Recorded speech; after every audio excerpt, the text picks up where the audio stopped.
बिस्मिल्लाहिर्रहमानिर्रहीम। अस्सलामु अलैकुम। आज हम शेरी इस्तिलाहात पढ़ेंगे। सबसे पहले हम शेर के बारे में पढ़ेंगे।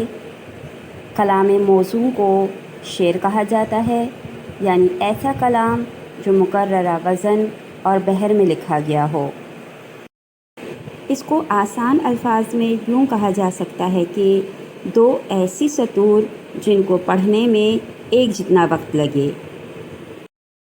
मिसाल हमारे सामने है, मौजूद बहरे सिमत है एक ज़ात इलाही, देती हैं गवाही यही आयात इलाही। यानी जितना वक्त पहली सतर यानी पहले मिसरे को पढ़ने में लगे, उतना ही वक्त दूसरी सतर यानी दूसरे मिसरे को पढ़ने में लगे। शेर को बैत भी कहा जाता है। गज़ल या नज़म के सबसे अच्छे, सबसे ज़्यादा मायने ख़ेज़ और सबसे ज़्यादा पुरअसर शेर को बैतुल गज़ल या शाह बैत कहा जाता है। शेर की एक सतर को मिसरा कहा जाता है। हर शेर में दो सतूर यानी दो मिसरे होते हैं। पहला मिसरा मिसरा ऊला कहलाता है और दूसरा मिसरा मिसरा सानी कहलाता है। अब हम रदीफ़ के बारे में मालूमात हासिल करेंगे। वो लफ्ज़ या अल्फाज जो शेर या मिसरे के आखिर में जूं के तूं दोहराए जाते हैं, इसे रदीफ़ कहा जाता है। रदीफ़ को समझने के लिए अब हम मिसाल का सहारा लेंगे। मिसाल के तौर पर एक हम्द हमारे सामने है। आप देखें, इस हम्द के पहले शेर के दोनों मिसरों के आखिर में लफ्ज़ तेरा इस्तेमाल हुआ है। इसके बाद हर शेर के दूसरे मिसरे के आखिर में यही लफ्ज़ बार बार इस्तेमाल हुआ है। यानी लफ्ज़ तेरा जूं के तूं बार बार इस्तेमाल हुआ है। यही लफ्ज़ रदीफ़ है। रदीफ़ एक लफ्ज़ भी हो सकता है और एक से ज़्यादा अल्फाज भी हो सकते हैं। अब हम काफ़िया के बारे में मालूमात हासिल करेंगे। ऐसे हम वज़न और हम आवाज़ अल्फाज जो शेर के आखिर में रदीफ़ से पहले आते हैं, उसे काफ़िया कहा जाता है। हम्द हमारे सामने है। इस हम्द में लफ्ज़ तेरा रदीफ़ है, ये हम मालूम कर चुके हैं। अब आप गौर करें, रदीफ़ से पहले ख़तकशीदा अल्फाज कौन कौन से हैं। पहला है जलाल, फिर जमाल, उसके बाद ख़याल, फिर जलाल, फिर माल और फिर ज़ाल।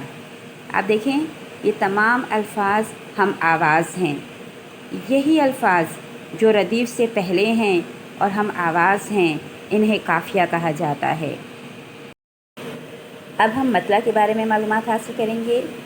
गज़ल या नज़म के पहले शेर को मतला कहा जाता है, बशर्तिया कि इसके दोनों मिसरे हम काफ़िया हम रदीफ़ या सिर्फ़ हम काफ़िया हों। ये बात तो आसानी से समझ आ गई कि गज़ल या नज़म का पहला शेर मतला कहलाता है, लेकिन इसके लिए जो शर्त रखी गई है वो काबिल गौर है। मिसाल के लिए हम्द हमारे सामने है। इसके पहले शेर पर गौर करें। पहले शेर के दोनों मिसरे हम काफ़िया हैं, यानी कमाल और जलाल दोनों एक जैसे अल्फाज में इस्तेमाल हुए हैं। इसके अलावा ये दोनों मिसरे हम रदीफ़ भी हैं। दोनों मिसरों में लफ्ज़ तेरा जूं के तूं इस्तेमाल हुआ है। चूँकि इस शेर के दोनों मिसरे हम काफ़िया और हम रदीफ़ हैं, इसलिए हम इसे मतला कह सकते हैं।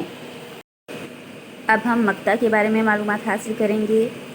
किसी भी नज़म या गज़ल का आखिरी शेर जिसमें शायर ने अपना तखल्लुस इस्तेमाल किया हो, उसे मक्ता कहा जाता है। यानी मक्ता में तखल्लुस का होना ज़रूरी है। अगर किसी भी नज़म या गज़ल के आखिरी शेर में शायर का तखल्लुस नहीं होगा तो हम उसे मक्ता नहीं कह सकेंगे। फिर हम उस शेर को सिर्फ़ आखिरी शेर कहेंगे। मक्ता होने के लिए तखल्लुस का होना ज़रूरी है। अब सवाल ये पैदा होता है कि तखल्लुस क्या है। चलें तखल्लुस के बारे में भी मालूमात हासिल करते हैं। तखल्लुस वो मुख्तसर नाम होता है जिसको शायर اپنی شاعری میں استعمال کرتا ہے۔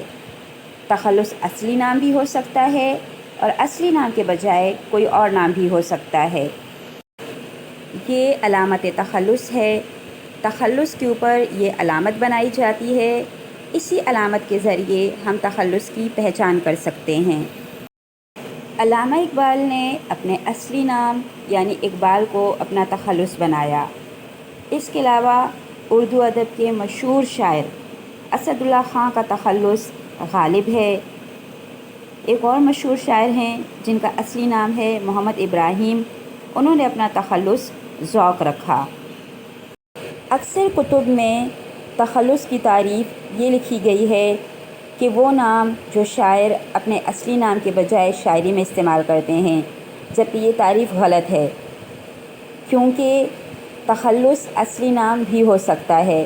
اس کی سب سے بڑی مثال ہمارے سامنے علامہ اقبال کی ہے، کیونکہ علامہ اقبال نے اپنے اصلی نام کو اپنا تخلص بنایا ہے، جس سے یہ ثابت ہوتا ہے کہ تخلص اصلی نام بھی ہو سکتا ہے اور اصلی نام کے بجائے کوئی اور نام بھی ہو سکتا ہے۔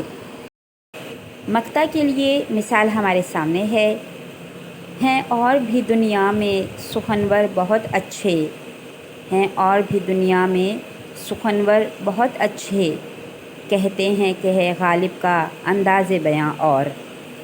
اس شعر میں مرزا غالب نے اپنا تخلص استعمال کیا ہے، اس لیے اس شعر کو ہم مقطع کہہ سکتے ہیں۔